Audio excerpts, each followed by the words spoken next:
My name is Margaret Nolan, and tonight my daughter told me not to touch the food I paid for in the house I helped buy. I was standing at the kitchen counter with a block of cheddar in my hand, the good kind that doesn't crumble when you shave it thin. The refrigerator hummed behind me, packed with the groceries I'd hauled in that morning: bread, herbs, a chicken, berries that left red freckles on my fingers. My knees still ached from the steps. I'd been thinking about grating the cheese over a small bowl of pasta, something gentle to settle my stomach. "Don't even think about touching that food. Mom, my in-laws are coming." Eliza's voice came from the doorway, measured and sharp, like a paper cut you don't feel until you see the blood. She didn't step in. She just crossed her arms and watched me, as if waiting for a child to disobey. I turned the cheese in my palm and tried to swallow the heat rising up my throat. I was going to make a little something. It will. Grant appeared behind her, tall and pressed, the kind of man who turns off lights that are already off. "We have a plan for the menu. Please don't complicate it." I could smell the rosemary I'd snipped from the pot on the back steps. I could see the lemons sweating on the cutting board. Everything I'd bought had been arranged for a dinner I wasn't meant to touch, let alone taste. I thought of my husband's old joke, how food always tastes better when someone else cooks it with your money, and the laugh that rose in my chest had nowhere to go. "Understood," I said. My face felt carefully pinned in place. I slid the cheddar back into its paper, folded the paper as neat as a hospital corner, and put it in the fridge. The door seal kissed shut.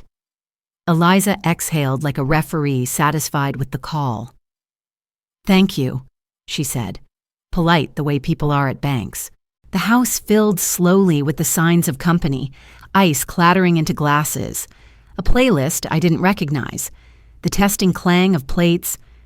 I stepped aside whenever they moved, and when I ran out of places to step, I left the room altogether. On the stairs, I could hear my name used as traffic. "Mom, could you... Actually, never mind." The kind of sentence you learn to finish for other people so you don't have to hear it finished for you. I went to my room. The noise downstairs grew warm and round, a party cured in its own confidence. Later, long after the front door closed and the dishwasher's breath turned the kitchen windows foggy, I came down for something, anything, to quiet the hollow twist in my middle. The light above the stove drew a small circle on the counter. In the refrigerator, the platters looked like movie sets after shooting, full of props that had stopped pretending to be food. I found a container of cold rice and ate it standing there in the hum and the quiet. It tasted like a mistake I had finally learned how to name. When I first moved to Portland after Arthur died, I told myself I was only borrowing the rain. I rented a small one-bedroom near the hospital where I used to work, a place that smelled like old coffee and laundry soap. Mornings were quiet enough to hear the buses on Powell. Nights were the color of wet slate. I learned the city by its pharmacies and bakeries, by where the best peaches showed up in August. I learned to cook for one and stop setting a second fork. Eliza visited on Sundays if she wasn't traveling for work. She'd peel off her coat, toss it on my chair as if the apartment were a hotel, and tap away on her phone through half the visit. I never minded the tapping. If the choice was tap, tap, tap or silence, I'd take the noise. She'd bring me small gifts, candles that smelled like mountain air, a scarf with a whisper of cashmere, things meant to signal thoughtfulness. I didn't need the things. I kept them anyway, the way you keep ticket stubs you don't plan to read again. She met Grant at a team training in Bend.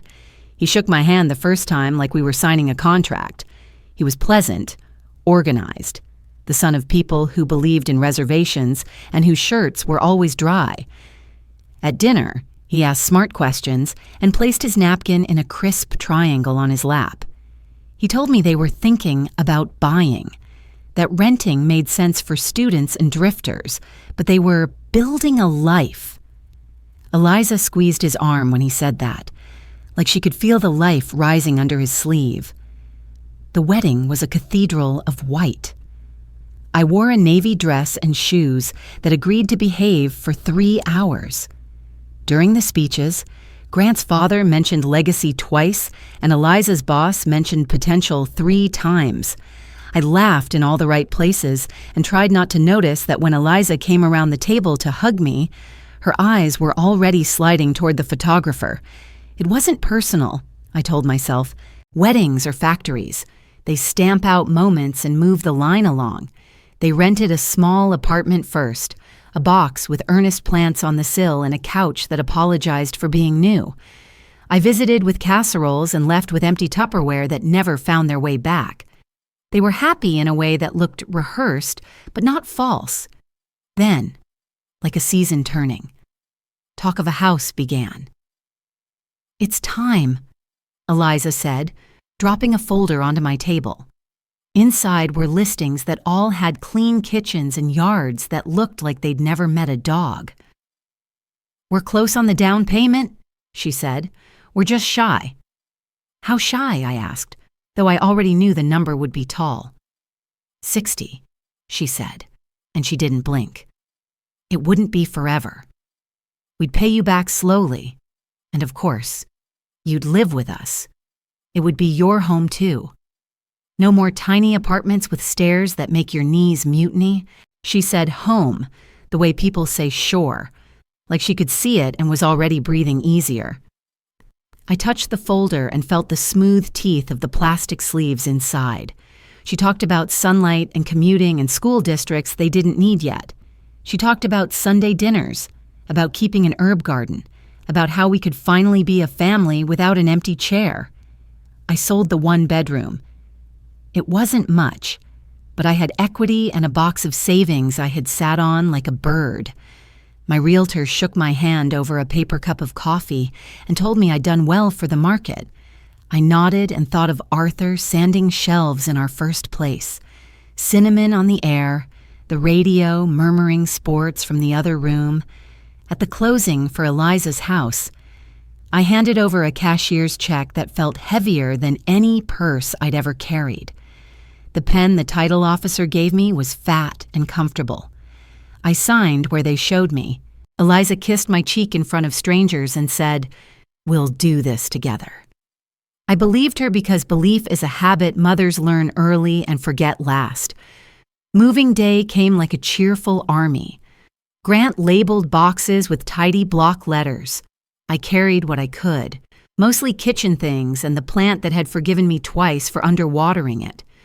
The house smelled like new paint and the kind of carpet that asks to be taken seriously. My room faced a maple tree. The window latch stuck a little. It would need a dab of oil. I liked the flaw. It made the place feel less like a picture and more like a house. We cooked our first dinner together, roasted chicken with lemon, potatoes that blistered and gave. Eliza toasted fresh starts with an inexpensive wine that tasted better than it had any reason to. The week after, she asked me to meet her at the bank for something she called a quick refinance housekeeping, which sounded like hand soap. Just standard stuff, she said. Already late, already clicking through her day.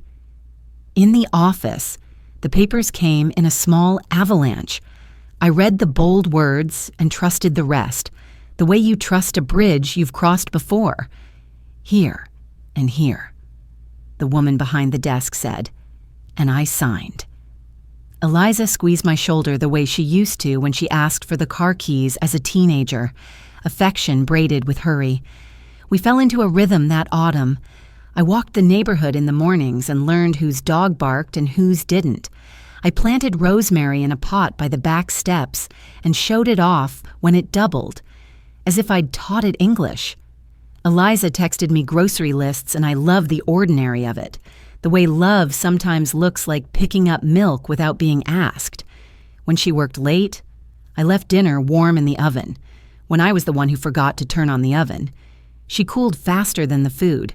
Money threaded its way into conversation the way a draft threads under a door. It was always there, just cool enough to notice. "We're fine," she'd say, just juggling a few things until bonuses hit. Once, when I suggested we hold off on the pricier olive oil, she smiled without smiling. It's a small thing, Mom.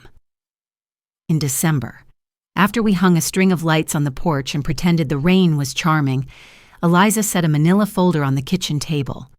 "One more quick signature," she said. "The lender wanted this updated." Grant drummed his fingers lightly, a rhythm that sounded like patience to the untrained ear.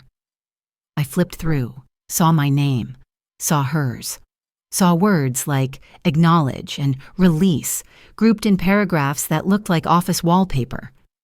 "Do we have to do this before dinner?" I asked. "It'll take a minute," she said, lips already forming the next errand. I signed and slid the page back. She scooped the folder like a magician reclaiming a deck. That night, when I went to bed, the house felt settled and full, as if it had decided to keep us. I lay there listening to the heat kick on and the soft click of ducts adjusting. Somewhere down the hall, the refrigerator sighed. I pictured Sunday meals and lemon zest on my fingers and conversations that crossed rooms easily. In the dark, something unsettled turned once, then lay still. I told myself it was only the maple outside brushing the glass. I told myself I was finally home. By spring, the rhythm of the house had changed. What had started as quiet politeness was turning into something else, something cold that hummed just beneath the wallpaper. It began with small things. Grant replaced the coffee I drank with a cheaper brand. He said the good one upset his stomach, though he never drank it. Eliza stopped asking me to cook, said the kitchen looked too crowded when I was in it. I started eating in my room, at the little desk by the window, pretending the maple outside was company. One Saturday, I came down early and found them whispering near the pantry. When they saw me, the air snapped tight. Eliza straightened. "All business." "Mom, we've been reviewing the household budget," she said. "The bills are a bit much. We think it's fair if you contribute. Just something small. $500 a month." I stared at her, not sure I'd heard right. "500 for what?" "For rent," Grant said, his voice clean as glass.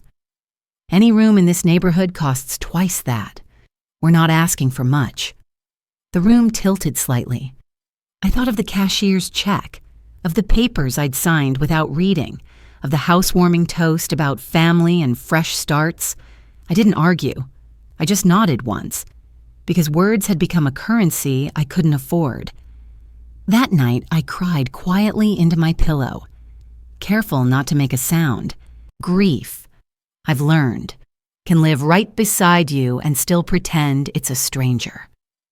When the tears ran dry, something else took their place, a cool, deliberate calm. It wasn't forgiveness. It was strategy. I began to watch their routines, their arguments, what hours they left, where they kept things. One morning, Eliza rushed out for work and left her phone on the sofa. I picked it up without thinking, and before my conscience could speak, my fingers had unlocked it. Her password was still their wedding date. The first thing I saw was a text thread with someone named Samantha. "Almost done getting Mom off the deed. Daniel says it'll finalize soon. Then I can sell this place without her claiming anything." The words didn't shout. They hissed. I read them again, trying to understand, then scrolled further. Another message. She signs anything I give her. Doesn't even read it. It's pathetic. For a long time, I sat there with the phone in my lap, feeling every heartbeat echo inside my skull. I should have felt rage, but what came instead was clarity.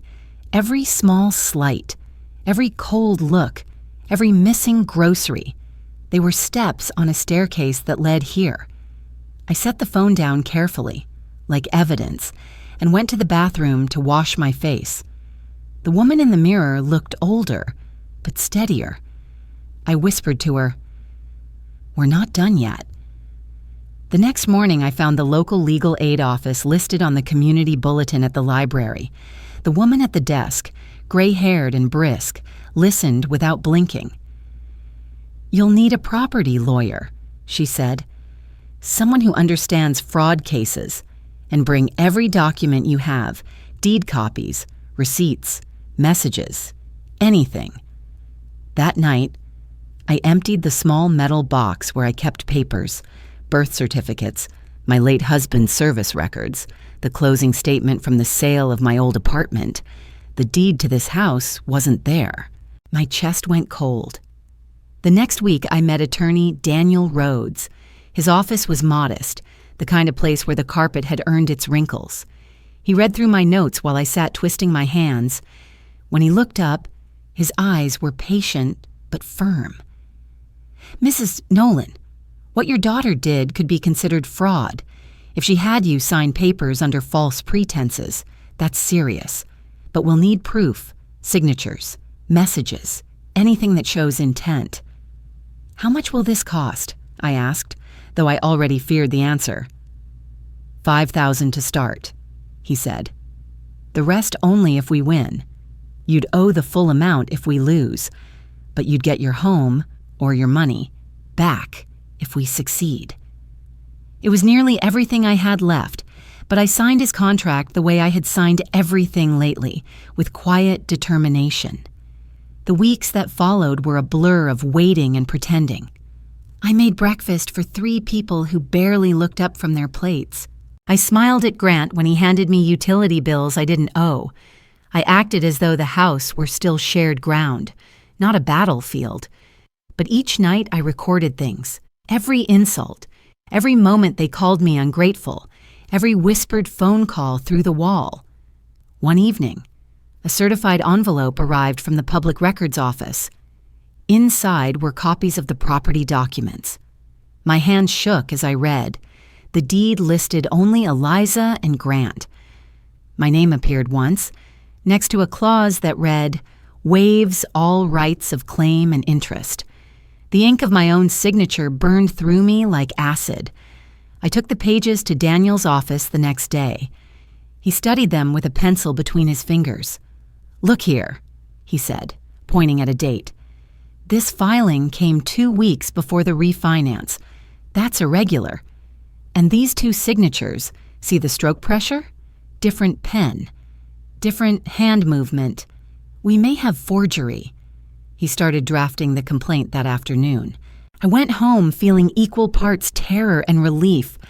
When the summons reached Eliza and Grant 3 days later, the house trembled under their fury. I heard shouting, the slam of drawers, the crash of something breaking. Eliza burst into my room without knocking. "You went through my phone," she screamed. "That's a crime." "Not worse than stealing from your mother," I said. Grant stepped in behind her, his height a threat he didn't bother to hide. "Drop this lawsuit, Margaret. You'll lose. And when you do, you'll have nothing." I stood up, knees shaking but spine straight. "I already lost everything the moment I trusted you. Now I'm just taking back what's mine." Their silence after that was louder than any threat.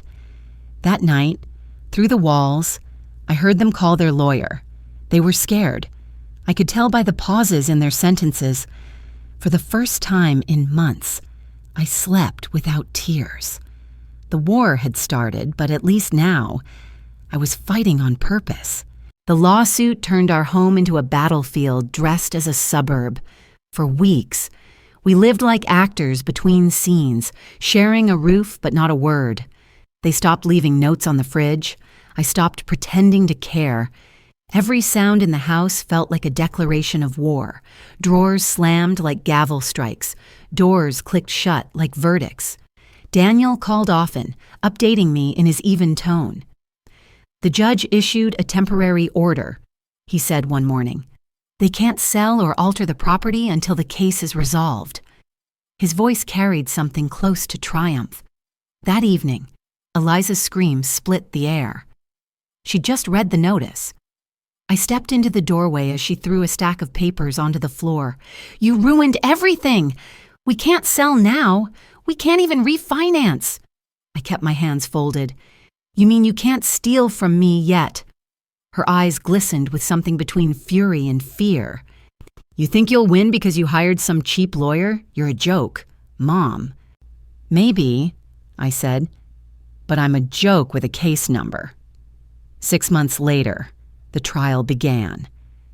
The courthouse smelled faintly of coffee and old wood, the kind of scent that knows patience.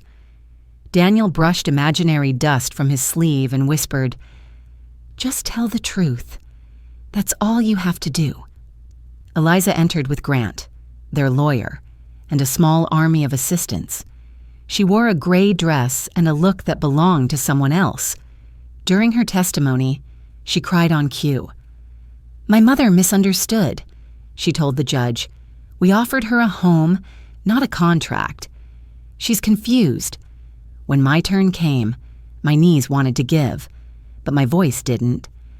A mother shouldn't have to read fine print when her child asks for help," I said. The courtroom went quiet. Then Daniel did what he called the anchor move. He projected the text messages, every cruel word, every plan. Eliza's face drained of color. Her lawyer objected, but the judge waved him down. The rest felt like breathing after a long dive. When the verdict came, it was short and clean. The documents voided, restitution granted, legal costs on their side. That night, I sat alone in my room, suitcase open on the bed, the decree folded inside. I didn't cry. I just watched the lamplight spill across the wall and thought, justice can be quiet too. 2 weeks later, I left the house for good. There was no shouting, no final scene. I packed my clothes, my husband's old watch, and the rosemary plant that had somehow survived every season of silence. The movers came early, their boots thudding softly against the floorboards. Eliza didn't come out of her room. Grant sat in the living room, his elbows on his knees, staring at nothing. When I carried down the last box, he finally looked up. His voice was small, as if he'd forgotten how to use it. "I'm sorry, Margaret, for everything." I paused at the doorway, feeling the weight of years pressing behind my ribs. "I hope you mean that," I said, "because I don't have the strength to hate you anymore." Then I left, closing the door gently, as if not to wake the ghosts still sleeping inside. My new apartment was small but bright, tucked on the 3rd floor of a quiet brick building overlooking a park. The first night, I sat on the floor with a cup of tea and watched the city lights blur through the window. For the first time in a long time, I didn't feel trapped. The silence wasn't punishment, it was peace. I used the settlement money to buy simple furniture, nothing fancy. A bed, a table, 2 chairs. I took a baking course at the community center, something I'd always promised myself I would do someday. I made loaves of bread that cracked like laughter and cupcakes that sold out every Saturday at the farmer's market. People started calling me the Muffin Lady. I liked that better than Mom. Months passed. Then one afternoon, the phone rang. Eliza's voice trembled on the line. "Mom, Grant left me. He blames me for everything. I don't have anyone." For a long moment, I said nothing. Then quietly, I answered, "I'm sorry, Eliza. I hope you find peace. But you're my mother," she whispered. "And you were my daughter," I said. Once. When the call ended, I set the phone down and looked at the rosemary plant by the window. Tiny purple blooms had opened along its stem. I smiled. It had taken root, even after being moved. So had I.